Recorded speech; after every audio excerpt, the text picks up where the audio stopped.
concluir nuestra reflexión sobre Efesios capítulo 1, particularmente sobre este pasaje de los primeros 14 versículos de Efesios capítulo 1.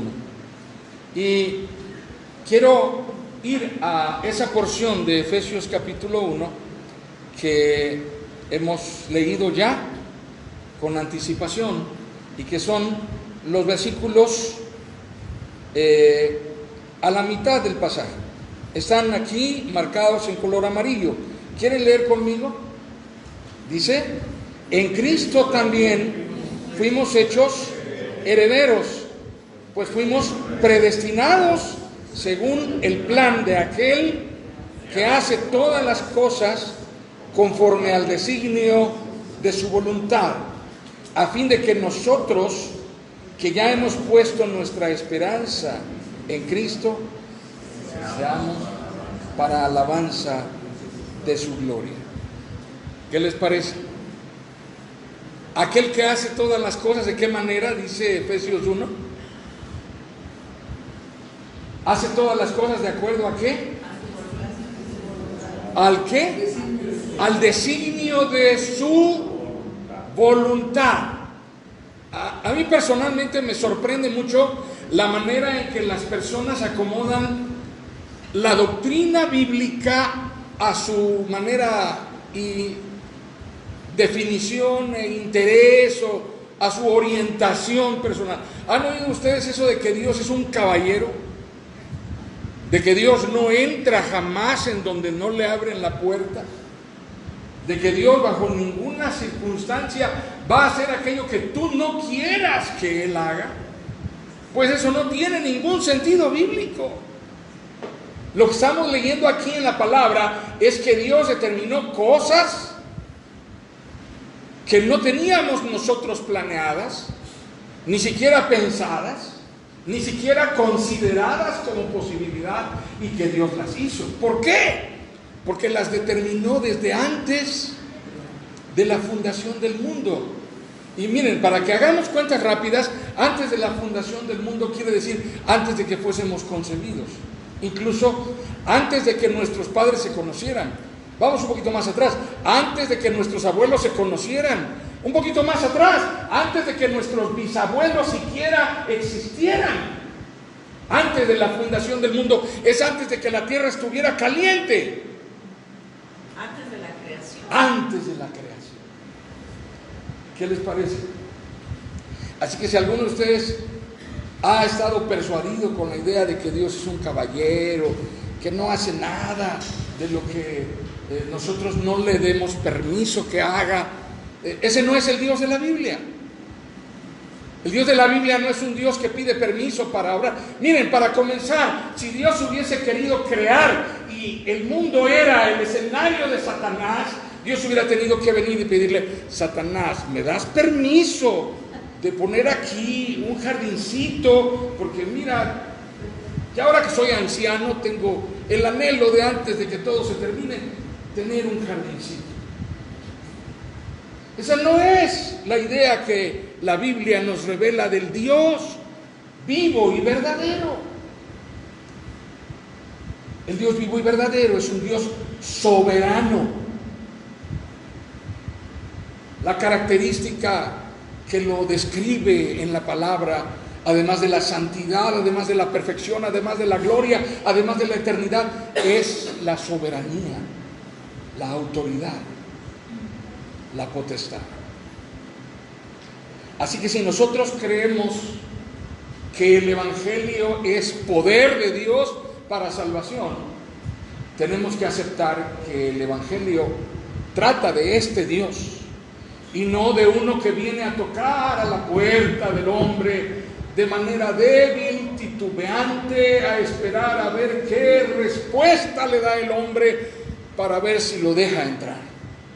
Eso se lo pueden hacer ustedes al pastor, hermano, pero no a Dios. ¿Sí? En alguna ocasión mi esposo y yo descubrimos que cada vez que había una boda, 15 años en la iglesia, en la congregación, y me tocaba a mí oficiar la ceremonia, bueno, pues los pastores somos invitados a las bodas, a las fiestas de los 15 años, porque yo oficié, ni modo que no me inviten, ¿verdad? Sería muy mal. no invitaron al pastor, o sea, hay mucha crítica, eso. Bueno, pues en una familia de la iglesia había una boda, unos 15 años, aniversario de algo, y típico, en los salones nos tocaba siempre sentarnos cerca del baño, o sea, mi esposa y yo, eran dos sitios, o cerquita del baño o cerquita de las bocinas. Entonces casi siempre preferíamos, no, pues si tienes lugar todavía en el baño, danos lugar ahí al ladito de la puerta del baño, si no, al ladito de la bocina. Y entonces, ¿qué pasaba? Que terminaban de servir la comida y el pastor le decía a su esposa, ¿sabes qué, mi amor? Ya, vámonos, porque sí, eso ya no, o sea, aquí la entrada y la salida, y cada vez que abren la puerta, las moscas que ya se habían logrado meterse salen, y bueno, ya no me siento a gusto, ¿verdad? Y luego los tamborazos cuando estábamos cerca de la otra. Así que uno puede hacer eso con las personas. Quiero que vengas, pero no te tardes mucho.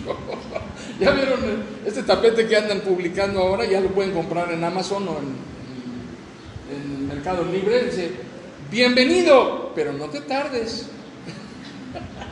Así que algunas personas piensan que Dios acepta ese tipo de trato, pero eso no es bíblico. Dios elige con quién va a tratar. Y Él decide crear, Él determina crear a esa persona con la cual decidió tratar. Y después de haber decidido con quién quiere tratar y de haber creado a la persona, porque para eso decidió redimir a esa persona, entonces Dios decide crear el mundo y todo lo que existe. ¿Qué les parece? Suena interesante, ¿verdad? Esto es la soberanía de Dios. Esto es la soberanía de Dios. La verdad fundamental del Evangelio de Jesucristo es que el hombre no está apto para elegir si quiere tratar o no con Dios, porque no sabe la diferencia entre la vida y la muerte. Entonces, ¿qué es lo que hace que nosotros podamos tomar la decisión correcta, hacer la elección correcta? Lo mismo que leímos en el pasaje de Efesios, está en el libro de los Salmos, en otras palabras, en otro momento de la historia sagrada. Podemos leer el pasaje de los Salmos juntos. Dice, oh Dios, nuestros oídos han oído y nuestros padres nos han contado las proezas que realizaste en sus días, en aquellos tiempos pasados. Con tu mano echaste fuera a las naciones y en su lugar estableciste a nuestros padres. Aplastaste a aquellos pueblos y a nuestros padres los hiciste prosperar, porque no fue su espada la que conquistó la tierra, ni fue su brazo el que les dio la victoria. Fue tu brazo, tu mano derecha, fue la luz de tu rostro, porque tú los amabas. Yo no conozco una definición más clara, más categórica, más breve de la gracia de Dios. Es el acto deliberado de Dios en el cual decide amarnos. Y esa es la explicación y la razón de por qué Dios hace todas las demás cosas. Interesante. No fue en nuestra mano, no fue nuestra decisión, no fue nuestro brazo, no fue nuestra iniciativa, no fue nuestra devoción por Dios, no fue nuestro interés por Dios. Fue Dios, porque nos amaba. Porque nos amaba. Simplemente porque nos amaba. Interesante, ¿verdad? Interesante. Me hace pensar un poco en la manera en que como padres actuamos cuando estamos enterados de que vamos a ser padres, ¿verdad? Lo típico en las películas es que ella le dice a él que van a tener un hijo, y él, sin saber, en la época en que no habían ultrasonidos, sin saber qué va a ser, niño o niña, sale corriendo y trae un caballo de madera de estos balancines, y trae cosas, y porque está entusiasmado. ¿Por qué hacen las personas cosas como esas? Porque van a ser padres. El niño no ha nacido todavía y ya están pensando en qué nombre ponerle. Es interesante, la manera en que actuamos es un poco, mínimamente, un reflejo del carácter de Dios, de la naturaleza de Dios. Esa semana nació una niña, la bebé fue sacada del vientre de su madre y en el momento en que el doctor la está sosteniendo, le toman una fotografía y la suben a la red. La bebé tiene una cara así de: ¿a qué me trajeron? ¿Verdad? Y se hizo viral, se hizo mundialmente famosa la bebé. Es la bebé recién nacida más famosa, tiene 48 horas de haber nacido y ya rodó por todo el mundo su imagen, pero la cara mirando al médico así como diciendo: ¿qué te pasa? Me hubieras dejado donde estaba, ¿verdad? No es nuestra decisión elegir llegar. Alguien más decide por nosotros, ¿no es cierto? Alguien más toma la decisión. Hace unos domingos, cuando estábamos comenzando a hablar de Efesios capítulo 1, nuestra última conclusión en aquella ocasión fue un poco radical. No existe nada más centrado en el Evangelio como no sea la verdad devastadora que nos dice que Dios lo hizo todo. Esa verdad nos dice quién es Dios, nos dice cómo es Dios y nos dice cuál es el tipo de trato al que Dios nos ha llamado. Es una verdad devastadora, esa que dice que Dios lo hizo todo. No estamos aquí por razones fortuitas. Ninguno de nosotros podría decir: qué suerte tuve de que me hablaran de Cristo. Quien cree que eso es suerte debiera comprarse un boleto para el avión, a lo mejor le va bien. No es suerte, es gracia, y es gracia soberana, una gracia que está determinada. Lo que el Evangelio de la salvación en Cristo nos revela con mayor claridad no es nuestra férrea voluntad por caminar con Dios, ni siquiera por tomar un poco de la salvación que Dios ha pagado en la cruz a través de Jesucristo. No es nuestro interés por perseverar en ser salvos, no es nuestra determinación, no. Esto no viene de nosotros, de nuestras capacidades, habilidades, aptitudes, determinaciones. No, esto viene de Dios. Y aún nuestra voluntad viene de Dios. Él es el que pone en nosotros el querer como el hacer. Si para sabernos hijos de Dios dependiéramos de nuestra seguridad de haber tomado la decisión correcta, de tener la capacidad para perseverar en caminar con Cristo, seríamos los más miserables. No dependemos de eso. La certidumbre de nuestra salvación depende de que Dios es fiel a lo que ha prometido. Y la obra de redención está consumada en Jesucristo. Dependemos de una gracia soberana, una gracia que se hace cargo de recordarnos y certificarnos reiterativamente que fuimos predestinados desde antes de la fundación del mundo para lo que está pasando en nuestra vida acerca del trato de redención. Y esto sucedió desde antes de que el mundo fuera creado. Eso es la base de todo en nuestro trato con Dios.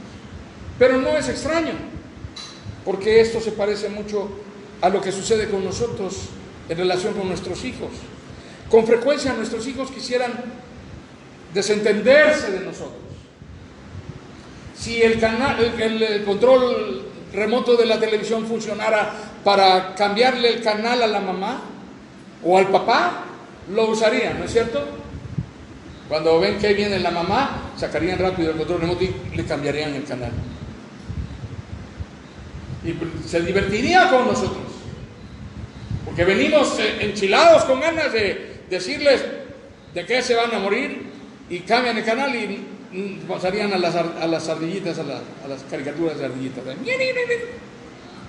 Y se comenzarían a reír de nosotros. Pero no pueden hacer eso. Nuestros hijos quisieran desentenderse de su condición de hijos, porque a ellos les pesa a veces que nosotros somos tan limitantes con ellos en nuestra manera de relacionarnos y de tratarlos, y pareciera que esto que para nosotros es tan necesario, a ellos les fastidia, les molesta.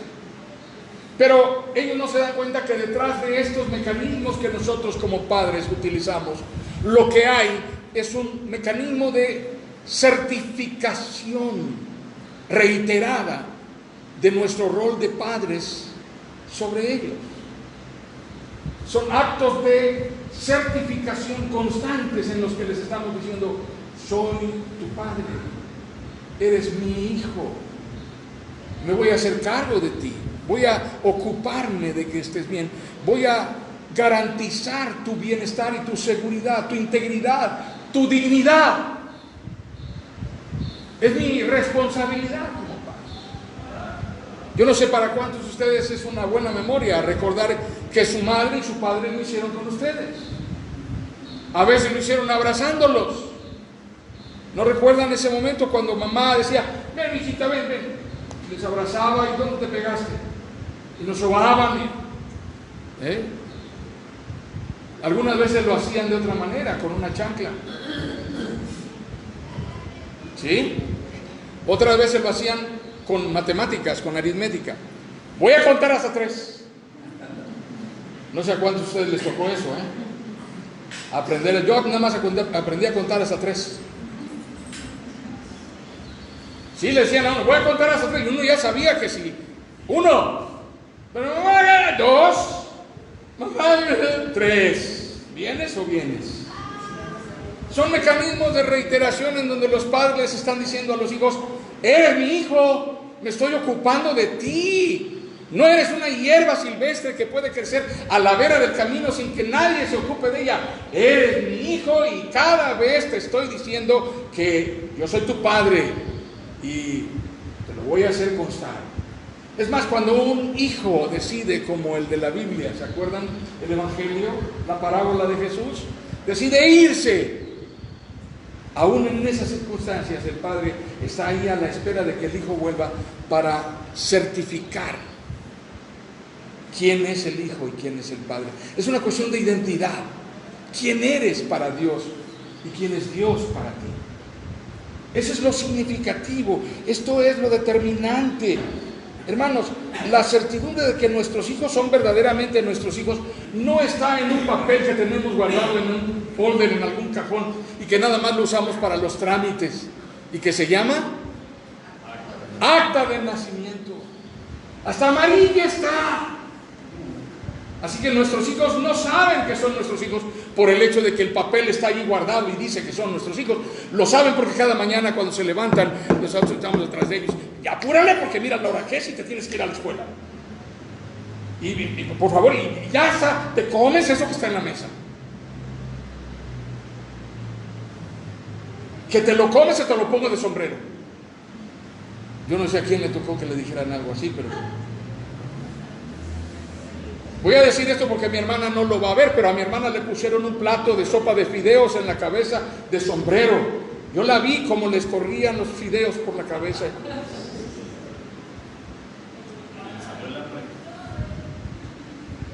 Entonces son mecanismos de reiterar. Yo no digo que sean violentos con sus hijos, ni que sean agresivos, ni que sean hostiles. Ojalá como padres seamos un maravilloso y fiel reflejo del amor, de la compasión de Dios con aquellos a los que amamos. Pero aún en la disciplina y en los mecanismos de corrección les estamos patentizando a nuestros hijos que son nuestros hijos, que somos sus padres. Aunque se lo quieran raspar, no funciona, no se lo pueden quitar.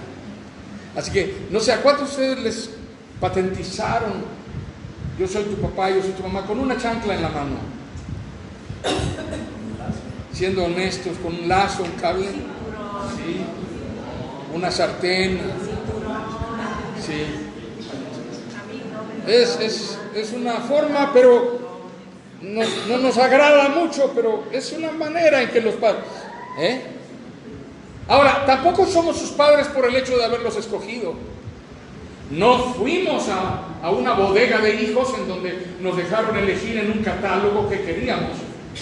Tenemos los hijos que nos fueron dados. Esa es la soberanía de Dios. Ahí obra Dios de manera soberana. ¿Sí? Por eso, cuando miramos a nuestros hijos a los ojos, debemos bendecirlos porque los tenemos por gracia de Dios. En lugar de maldecir a nuestros hijos, debemos bendecirlos porque los tenemos por gracia de Dios. Ahora, ¿qué pensaríamos de la esposa o del esposo? ¿Debiéramos bendecirlo también porque lo tenemos por gracia de Dios?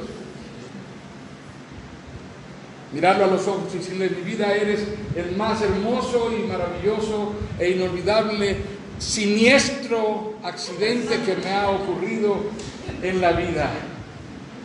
No importa que me hayas abollado en las salpicaderas, que me hayas dejado los faros fundidos, que me hayas roto las calaveras y despedazado la defensa, con toda la defensa caída te amo. No me importa lo que haya pasado. Lo que ha pasado, al final lo reconozco como un acto soberano de Dios. Dios te puso en mi vida. Agradezco a Dios que estás en mi vida. Detrás de las cosas que están pasando en nuestra vida, antes que reconocer la suerte, la desgracia, la tragedia, tenemos que reconocer la mano soberana de Dios, que es el Señor. En su mano está toda potestad. Esa forma de revelación que está en la palabra de Dios, adquirimos un discernimiento superior, hermanos, un discernimiento mayor acerca de las circunstancias de la vida, acerca del trato de Dios, acerca de la manera cercana a nosotros en que Dios se ocupa de sus hijos, la manera en que Dios nos ama. No es distante, es próxima a nosotros. Dios está interesado en bendecirnos porque somos sus hijos. Así la salvación no es una cosa etérea para la eternidad. La salvación es una realidad actual, presente en nuestra vida. El Dios de nuestra salvación es el Señor de todos los días. El Dios revelado en nuestra redención comenzó su obra con un propósito que no significa un encuentro casual, ocasional, semanal, dominical. No, significa una relación transformadora. Sí. Lo que estamos viviendo en nuestra sociedad significa que eso de que los padres y los hijos pasen tantas horas separados unos de los otros, que casi no se vean más que el sábado un rato, el domingo otro rato, pero el resto de la semana no tienen comunión, la distancia entre padres e hijos, es el reflejo de lo que está pasando en la sociedad. Y en la vida espiritual de los creyentes, el reflejo de lo que está pasando es una revelación de la cercanía que tenemos con el Dios de nuestra salvación. ¿Cómo es nuestra vida espiritual? Así que no podemos fundamentar nuestra paz y nuestra certidumbre en el hecho de que nosotros tomamos la decisión correcta y de que vamos a tener la capacidad de perseverar. Tenemos que depender más profundamente de la gracia soberana con la que Dios ha tratado. Gracia, entonces, es el estilo del trato de Dios. Gracia es una revelación del carácter y de la naturaleza de Dios. Dios nos amó, nos escogió, nos llamó, nos redimió a través de Jesucristo, su Hijo. Y todo eso es una revelación de su manera de tratar con aquellos a los que Él ama. Vamos a leer esta porción de la palabra. Juntos, por favor. Yo soy el pan de vida, declaró Jesús. El que a mí viene nunca pasará hambre, y el que en mí cree nunca más volverá a tener sed. Todos los que el Padre me da vendrán a mí, y al que a mí viene no lo rechazo, porque he bajado del cielo no para hacer mi voluntad, sino del que me envió. Y esta es la voluntad del que me envió, que yo no pierda nada de lo que Él me ha dado, sino que lo resucite en el día final, porque la voluntad de mi Padre es que todo el que reconozca al Hijo y crea en Él tenga vida eterna, y yo lo resucitaré en el día final. Juan capítulo 6, versículos 35 y 37 al 40. No hay duda acerca de lo que el Señor está diciendo. Nada de lo que el Padre me ha dado lo perderé. ¿Pueden ver esta promesa? Al que a mí viene no lo rechazo. He bajado del cielo no para hacer mi voluntad, sino la del que me envió. Y esta es la voluntad del que me envió, que yo no pierda nada de lo que Él me ha dado. Nada de lo que Él me ha dado. Te pregunto, ¿el Padre te dio a Jesús? ¿Te entregó a Jesús? ¿Te cedió a Jesús? ¿Tú eres lo que el Padre le dio a Jesús como herencia? ¿Crees eso? Entonces no se perderá nada, ni tú ni lo que viene después de ti. Esa es una promesa de Dios. Nosotros no jugamos con las promesas de Dios a hacer consideraciones. Es algo que está escrito en la palabra con tanta claridad y con tanta categoría. Miren lo que dice la palabra. Los hermanos hoy coincidieron en este texto que está aquí. Podemos leerlo juntos. En el estudio estaba leyéndose este pasaje. Dice: mis ovejas oyen mi voz, yo las conozco y ellas me siguen. Yo les doy vida eterna y nunca perecerán, ni nadie podrá arrebatármelas de la mano. Mi Padre que me las ha dado es más grande que todos, y de la mano del Padre nadie las puede arrebatar. El Padre y yo somos uno. ¿En dónde se puede construir la certidumbre de todo hijo de Dios?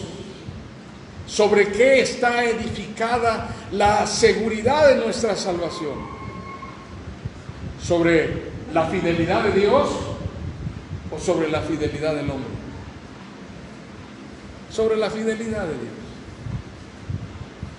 No tenemos la capacidad para ser tan fieles, tan eficaces, tan eficientes como para perseverar, sin dudar, sin temer. A lo largo de nuestra vida nos asaltarán múltiples incertidumbres. Luchamos con la incertidumbre. No un solo tipo de incertidumbres. Nos asalta la incertidumbre de si dentro de 10 años tendremos lo suficiente para comer o para vivir. Nos asalta la incertidumbre de si la salud nos durará todavía un poco más o iremos de mal en peor. Nos asalta la incertidumbre de si alguno de nuestros hijos, cuando seamos ancianos, se acordará de nosotros. Nos asalta la incertidumbre de, siendo jóvenes, con quién me iré a casar. Nos asaltan incertidumbres todos los días. Pero el fundamento de nuestra confianza está puesta no en tenerlo todo resuelto. No se trata de eso. No es esa la fuente de nuestra seguridad. Piensen ustedes en esta porción que leímos cuando llegó el momento de las ofrendas. ¿Podemos leerlo de nuevo? Sé lo que es vivir en la pobreza y lo que es vivir en la abundancia. He aprendido a vivir en todas y cada una de las circunstancias, tanto a quedar saciado como a pasar hambre, a tener de sobra como a sufrir escasez. Todo lo puedo en Cristo que me fortalece. Así que mi Dios les proveerá de todo lo que necesiten, conforme a las gloriosas riquezas que tienen en Cristo Jesús. A nuestro Dios y Padre sea la gloria por los siglos de los siglos. Amén. Filipenses 4, 12 y 13 y 19 y 20. Cuando el pasaje se refiere a que ha pasado hambre el apóstol Pablo, es una descripción de una realidad que Pablo vivió. Cuando se refiere a que pasó por momentos de escasez, se refiere a que literalmente la pasó mal. Cuando Pablo está hablando de que está preparado en todo y para todo, quiere decir que pasó por todo. Cuando dice que está preparado para tener necesidad como para estar saciado, quiere decir que le tocó experimentar todo eso, los extremos.